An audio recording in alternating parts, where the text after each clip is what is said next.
Station, this is Houston. Are you ready for the event?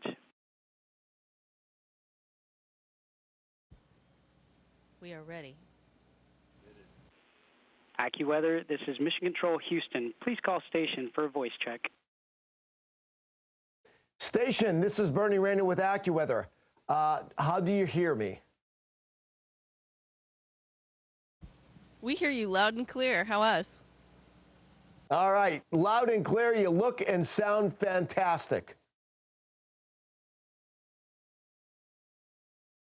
Joining us from the International Space Center are NASA astronauts Mike Barrett and Tracy C. Dyson.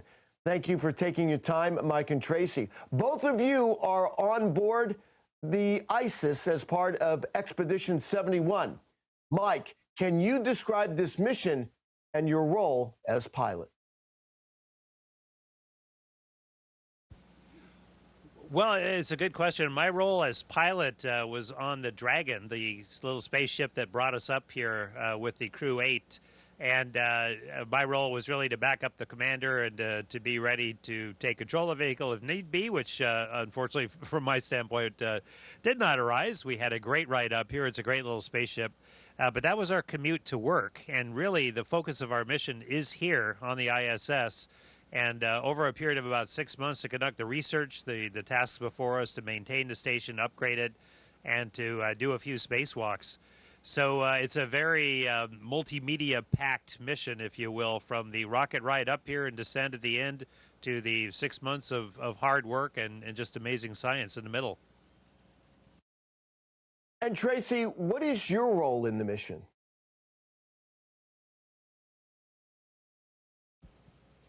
Well, like the rest, I'm what is called a flight engineer, and my job is to help maintain the space station and to help set up and run experiments, to talk to the public, to do some of the more critical dynamic operations like capture vehicles that come up, cargo ships with the robotic arm, as well as do spacewalks, just a whole host of things.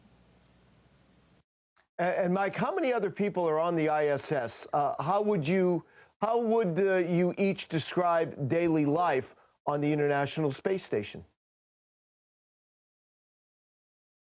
Well, right now we're sort of in our normal crewing mode. So there's 7 souls up here. There are 3 Russian cosmonauts and 4 American astronauts. And there are sort of territories, if you will. There's Russian modules and U.S. modules, Japanese, European, Italian, and it really is an international station with an integrated crew, which we really enjoy quite well. All of us are here really for the same reason, and life on board is kind of a mix. There's a bit of a routine, and about when we go to bed, we get up, we try to do our exercise for a couple hours plus every day to maintain our bones and muscles, but the science and the jobs change every day. So today I started my day with about 2.5 hours of doing human body science, doing scans, ultrasound scans with investigators on the ground, both in Europe and in Canada. Both of these are folks I knew in the space medical community, so it was really quite a delight for me. Characterizing how the body changes in space with this imagery is one of the great experiments that we get to do up here. And I just finished testing an emergency breathing mask and oxygen tank, so you never know quite what you're going to do. And Tracy, you've been in space on 3 missions now for more than 200 days. Have you developed a daily routine? Well, like Mike said, our days are pretty set for us during the work week, where we get up. We have a meeting with the control centers around the world that start our day, and then we have a whole series of activities. And then in the middle there, like Mike said, we work out to maintain our bone mass, our muscle mass, our flexibility, those kinds of things. And then we finish off the afternoon with a whole host of different tasks, ranging from maintenance of the station to science on board to other operations, proficiencies, and things like that. And then we end with another conference with our teams on the ground, and then we get ready for the evening, having dinner together, getting ready for sleep, and any kind of relaxing that we can do. And Mike, we have to ask, what led you to become an astronaut? Well, I think my story is similar to many hundreds who've gone before me, and certainly my office mates. I think, like everyone, I'm fueled by curiosity, and I had a lot of varying interests. I really loved astronomy. I loved flying. I loved oceanography. I loved photography. I got a degree in marine zoology. I went to medical school. And if you were to look for a place that puts all of those together, it's NASA. It's human spaceflight. And I think that's a common story with all of our folks in the office. It's an amazing slice of humanity that's just fueled by curiosity and just loving to learn new things at the same time and bringing a lot of diverse interests to the table. They all intersect with human spaceflight. So I followed a path of basic science, medicine eventually, private flight, and then eventually went into space medicine. And you can only do that in a very few places in the world. One of them is the NASA Johnson Space Center, and I was able to make the leap to the astronaut corps from there. And Tracy, same question. What events led to you working in space? Well, my inspiration came when I was in high school, and the world was excited about something NASA was doing, and that was putting a teacher in space. And before then, I really hadn't thought much about what astronauts were, what they were doing, mainly because I wasn't around test pilots much in the military. So when a teacher was selected to go into space, it got my attention because most of my days in my life was spent with teachers. Teachers were the people who ushered me through school, as well as coached me in sports and counseled me. And so when a teacher became an astronaut, it really inspired me to look into NASA and what they were doing. And it happened to be that they were working on building the space station. At the time, it was called Space Station Freedom. It was just the United States, but then it changed and became the International Space Station, where you had to have multiple countries working together, different cultures coming together, building a space station in space, and doing all the things that at the time in my life I enjoyed doing, working with tools, working with people, and just being physically fit and having that be a part of your job. And so things like that made me pursue the astronaut corps. And then when I was eligible, I submitted an application, and the rest then is just history. Well, it certainly sounds like you have a lot of work to do up there, but we have to ask, what do you both do for some fun?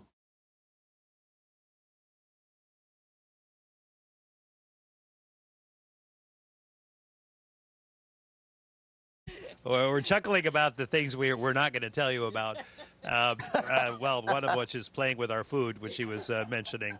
You can't not play with your food up here, and we've learned that we can actually kind of hurl something along a trajectory and then go fetch it ourselves. That is just indicative of zero gravity. It's still so novel. I think I've now spent about 250-something days in space, and every day I learn something new and wonderful about zero gravity. It's magical. And frankly, any time you get to look out the window at this incredibly beautiful planet, that is just like amazing. That's one of our favorite pastimes. It always will be, and to capture the photographs we can. Otherwise, we listen to music. We make things that we can't make anywhere else. We enjoy sometimes calling people unexpectedly and try to convince them that, yes, we really are up on the space station. But really, the magic is here. It's just something to savor. I'm throwing in a little wrinkle. I have to ask, do you sleep better in the space station, or do you sleep better at home?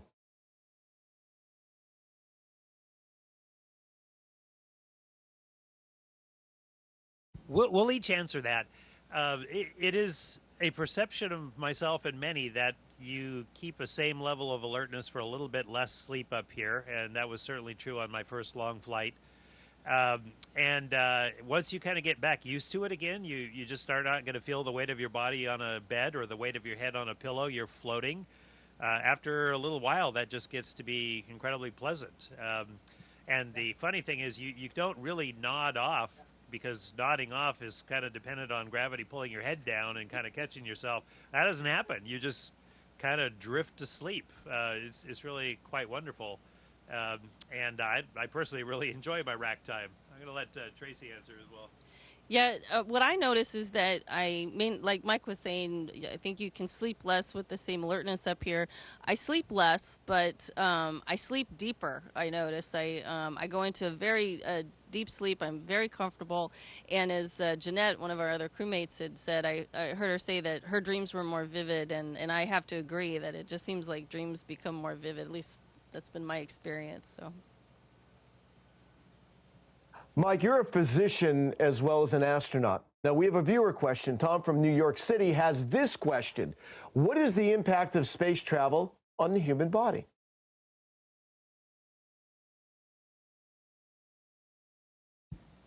Well, I don't know if you can see my fingers, but this is the thickness of a textbook that I'm the senior author or editor on about space medicine. Let me just tell you that that's a really big question with a really big answer. Every system in the body changes, and it's really quite amazing how adaptable we are. You know, we start losing bone and muscle mass, which we try to counter with exercise. But we also lose some blood volume, we lose blood mass, we lose plasma volume, our lungs change shape, our heart changes shape, the diaphragm moves up, the organs move a little bit, the immune system changes, your sense of balance changes like crazy. So cardiovascular regulation, I mean, basically everything. And really, that's kind of my passion, is how we adapt to zero gravity. Most of them are very adaptive. Some of them are probably less friendly to the human body, but it shows the resilience, the plasticity of our bodies and how amazing we really are to challenge it and put it in an environment like this. And we still become really good workers, but we're now three-dimensional workers who can function in a very novel gravitational environment and bring the human capacity for creative thought and observation into bear. I mean, it's really an amazing thing. So that's a really short answer to a really big question, but I encourage people to go out and learn more about it. And Tracy, you are also a chemist. What is your research focus, and what kind of experiments are you doing? Well, I'm not doing any chemistry per se up here, but what I have been involved in are various studies that were developed on the ground. Spent a lot of time with biofabrication facility where they're printing actual tissues, samples of organs. And so my job is really just to help set up the experiments and to exchange samples and help basically take care of the facility. Various other experiments, like Mike was mentioning, we're human subjects for, and so we either attach electrodes and send signals, down to the ground so they can see what kind of changes there are in our body, but also donating samples to for later analysis, which also, by the way, utilizes some really interesting other facilities, like our minus 80 degree freezer. We've got some pretty hardy freezers up here on the space station to preserve all this science so that it could make it home for further analysis, which I think is just a testament to what a fantastic laboratory the space station is. It's fully equipped with not just novel science, but novel support for the science. Not to mention these gigantic solar arrays, which are generating a ton of power for running all of these facilities. Mike and Tracy, we feature astronomy stories here at AccuWeather. Can you describe how the total solar eclipse on April 8th looked from the International Space Station, I should say? Sure, yeah, it was spectacular. I'll just start up front with that.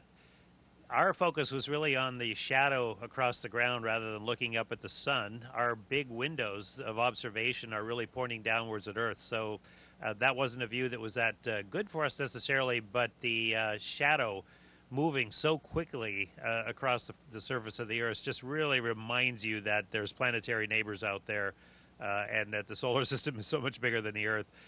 It was really amazing to see this black, what I almost consider like a menacing shadow creeping over this beautiful blue and green and brown Earth surface at pretty high speed. We're actually faster than it. It was moving, depending on where it was on the Earth, a few hundred to over 1,000 miles an hour. We're going 17,000 miles an hour, so we overtook it, and we saw it best in eastern Canada. We were all crowded up in the cupola to watch it, all four of us, taking pictures, just kind of giving our verbal impressions to it as well. It was just really awe-inspiring to see. Speaking of awe-inspiring, Tracy, I understand that you've been on 3 spacewalks totaling more than 22 hours. How would you describe those experiences? In some regards, it's very surreal when you think about it, that you yourself become your own satellite, and you are outside the space station in the harshest environment almost imaginable. And you're not only alive and functioning, but you're actually productive and doing something important for the space station. But on a professional level, it's one of the most rewarding and very challenging parts of our job. Any astronaut will tell you that we spend a lot of effort in our training throughout our career learning how to do a spacewalk. And when you actually get to go outside and do one, it's one of the most rewarding experiences in our field. And so when you're out there, you almost can't believe what you're doing. But also a testament to our training, the facility, the Neutral Buoyancy Laboratory, where we do our training, or the majority of it, has a replica of the space station underwater. And when we come out the hatch, it's definitely a different environment outside the space station, but the space station itself is very familiar to us as we translate around on handrails. We're seeing very familiar surroundings, and that also is a great comfort. But then when you get a very quiescent moment, which is also brief, out in a spacewalk, when you get to look at the beautiful planet and the stars, if the lights are down low, it can take your breath away, and it can also take your focus away. So we try to limit those moments so that we stay focused and on the timeline, but it can be some of the most memorable moments of your life. And Mike, here at AccuWeather, we're interested in space weather. In your ISS environment without atmosphere, are there impacts from the changes in the sun's radiation? Yeah, I mean, there certainly are. You know, I focus on the human element, of course, in my work. And one of the biggest things is that when we're above the Earth's atmosphere, we lose a lot of protection from the atmosphere that shields us from radiation. So I'm showing you a little radiation dosimeter that we all have to carry around continually. We're basically like radiation workers in a nuclear power plant or a hospital. So anytime you're using radiation at a higher dose than normal, you carry one of these, and we actually get quite a bit higher than in those industries that I mentioned. So that's one way we experience it. We accumulate it, and we always watch everybody. We monitor for the total dose. Bedtime is an interesting thing because some of us actually see little flashes of light at night, especially when your eyes are dark adapted. And this is due to high-energy charged particles that come in mostly from galactic cosmic rays that basically hit retinal neurons and cause a little flash. Some don't see them. For some of us, I would say I'm one of those. It's a bit of a light show when you're trying to get to sleep. You know, again, we're always watching for the risk of that accumulated radiation on long-term health. And so we worry a little bit about risk of cancer or tissue damage in the cardiovascular system. But another big thing is just the effect on our equipment. A lot of our electronics are very sensitive to radiation, and that includes our cameras. Anything that has densely packed chips, basically, is going to be vulnerable to radiation and single event upsets where you might actually bit flip a switch or a signal input. So it's something we deal with every day, and it's just something really interesting to us. We also see a lot of great aurora up here. Oh, I bet. All right, that'll wrap up our question and answer segment. I want to thank NASA astronauts Mike Barrett and Tracy C. Dyson for joining us from the International Space Station for an out-of-the-world conversation.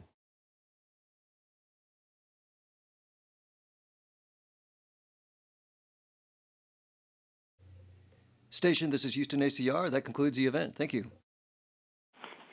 Thank you to all participants. Station, we are now resuming operational audio communications.